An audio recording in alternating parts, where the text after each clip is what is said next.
Hi guys, what's up and welcome to this week's video. So this week I'm going to be reviewing a coffee machine because coffee machines are very important. So I'm going to be reviewing the Sage Barista Pro or the Breville Barista Pro depending on where in the world you are, because these coffee machines are basically identical. It's just that the branding differs. So I've had this coffee machine for about 7 to 8 months now and I have used it extensively, so I can give you a real good idea of whether you should buy this or not. So in this video I'm going to go through all the features of the machine, what it comes with, what I like, what I don't like, and whether I would recommend this machine. So let's get into the review. So firstly, let's talk about what the machine comes with. So it comes with everything that you need to make an amazing cup of coffee. It comes with a 54mm portafilter and a tamp, and you also have a place to keep the tamp.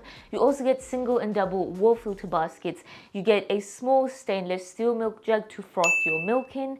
You have the razor precision dosing tool to kind of level off your ground coffee, and you have a bunch of cleaning and maintenance tools to keep your machine running effectively. So all these accessories are great. However, if you do take your coffee making quite seriously and you want to get consistent results every time and you want to make the whole process of making coffee smoother, more efficient, then you probably will want to upgrade from these accessories. So I did use them for the first week or two, but then I found, for example, a better tamp, a better way to kind of level off the coffee rather than using a razor tool. Then, for example, it comes with a very basic tamp. So with this tamp, you have to hold the portafilter at a 90-degree angle and you have to kind of press it with the same kind of pressure every time, which can be hard if you're just starting out with making coffee. This can take a bit longer to master. Whereas I got this pressurized tamp, so this is calibrated, so it's the same force, it's the same pressure every time. And then I also have this thing here which you put the portafilter in and it kind of ensures that 90-degree angle when you're tamping. I just wanted everything to be as consistent as possible. Then I also personally bought a bottomless portafilter, and that again doesn't really make much of a difference, but a bottomless portafilter,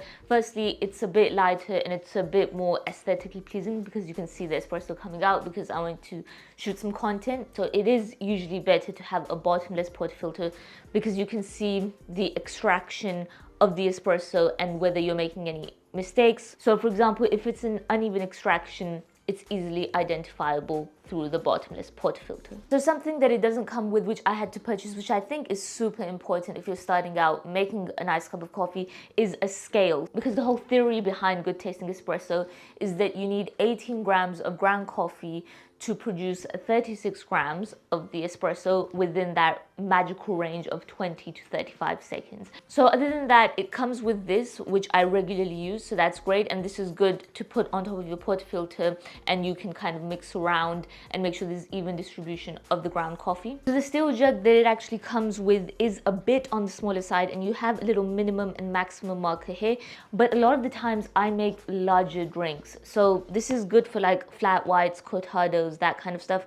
But if you want like a good decent sized latte with like a double shot of espresso, you're gonna need a bigger jug. So all in all, it does come with some pretty good accessories, but just remember they are very basic, and if you are really a coffee enthusiast and into perfecting your coffee recipes and you want to progress, then you probably will need to upgrade your accessories. So now let's talk about all the features of this coffee machine. So something that I love is that it has a ThermoJet heating system, which means that it has just a 3-second startup time. So that's amazing because you can turn your coffee machine on and it's ready to go. I usually like to brew a fake shot with just water, so nothing in there, just to kind of heat up that portafilter. And you can also use it to heat up the cup that you're going to be drinking from. This coffee machine also has pre-infusion and extraction, so that allows for more even extraction. You also have a 15-bar Italian pump for professional quality espresso. And of course, if you watch some tutorials and you know what you're doing, you can make some very tasty cafe-style drinks, literally better tasting than probably your local coffee shop, unless they're like a specialty coffee, independent coffee place who know what they're talking about, but definitely better tasting than the franchises out there. You also have adjustable shot volume. Now personally, I've never really used this feature because espresso is usually weight-based rather than based on volume. You've also got the LCD display, so that's always nicer rather than having no display. Also, I love that you have a hot water dispenser, so you have water right there if you need, for example, sometimes you need to make a mocha, so you need a little bit of hot water to kind of melt the chocolate, or if you want to make an Americano for whoever drinks that. I mean, honestly, I don't think I've ever on purpose Rankin Americano. Also, you have a large water tank capacity, which is basically what the machine uses to produce all your drinks. And I probably get through about 2-3 days without having to refill it. And then you also have an integrated drip tray for easy cleaning. And also, just to say, I think this machine does look quite aesthetically pleasing. I have it in the black truffle color and I think it just looks generally quite nice. Yeah, so given the price, which is about $6.50, it has a lot of amazing features that some even high-end coffee machines have. So now let's talk about something which is, I believe, very important and probably one of the most important features on the coffee machine, and that is the grinder. So this is an integrated conical burr grinder, and conical burr grinders are usually a lot better than blade grinders because they produce more evenly ground coffee, and so the extraction is better. So the grinder has an internal grind size and it also has an external grind size, and it provides a good amount of variety to be able to grind light roast, medium roast, dark roast, you know, find that perfect grind size for your espresso. And I would say generally it's a good grinder, but I do have a few complaints when it comes to the grinder. Firstly, it gets dirty and there is buildup very quickly. Literally sometimes after 5-6 cups of coffee, which is literally in like 2-3 days, there will be buildup. And yes, you can take it out and clean it and vacuum and do all of that kind of stuff, and then you can continue using it.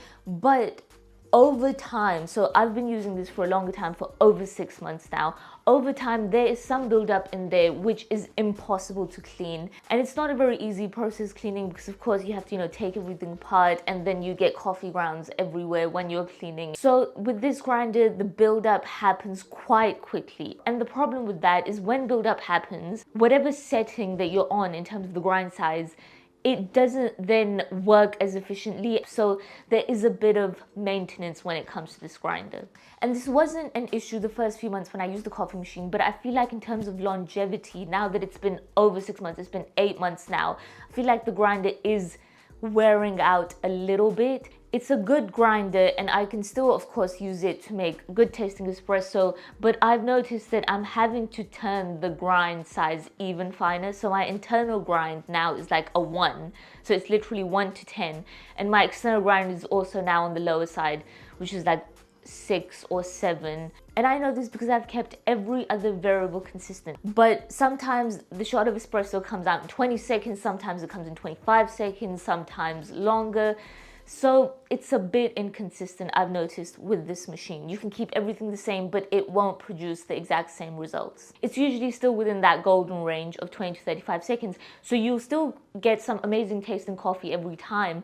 But even if you try to keep everything consistent with this machine, you will never get 2 same shots of espresso. And that's one of the major concerns that I have. So now let's talk about the steam wand, which is also a very crucial feature of this machine. In fact, the whole reason I believe I bought this machine was because of the steam wand, because I wanted to do latte art. Now the steam wand is a bit on the weaker side. I mean, it's good. You can get some great textured milk, but again, like the grinder, it's just a bit inconsistent. So firstly, when you start it up, it excretes a bit of water for about, I think, the first 5 to 6 seconds, and then the steam starts. Because I went to do an intermediate level barista course, and there was a whole section on latte art, and the machines they had there, the steam one, firstly, the minute you turn it on, it's pumping out high pressure, amazing steam.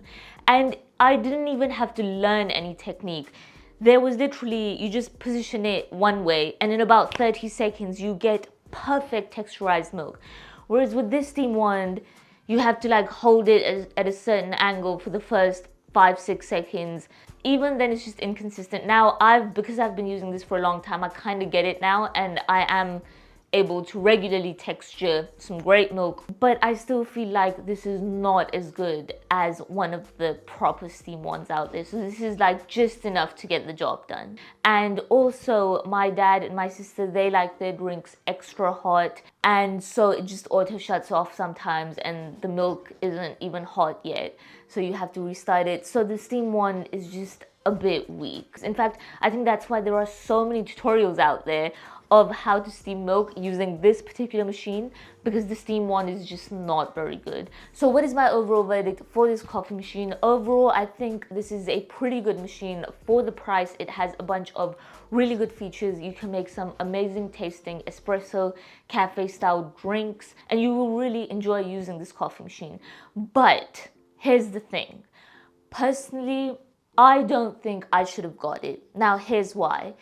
I have outgrown this machine within 6 months. I think if you're a true coffee enthusiast, you will probably outgrow this machine within the first 6 to 8 months. And I think you're better off getting something like the Profitec machines or the Rocket Espresso type machines, because then you can upgrade little things about your station as you go along. So you can start off with a basic grinder, but you can kind of upgrade that. And then all the other tools and things you can upgrade, you can tweak to kind of match your coffee journey. Whereas with this, everything comes in it, so it's hard to kind of upgrade. So personally, I think it's a good first coffee machine for people.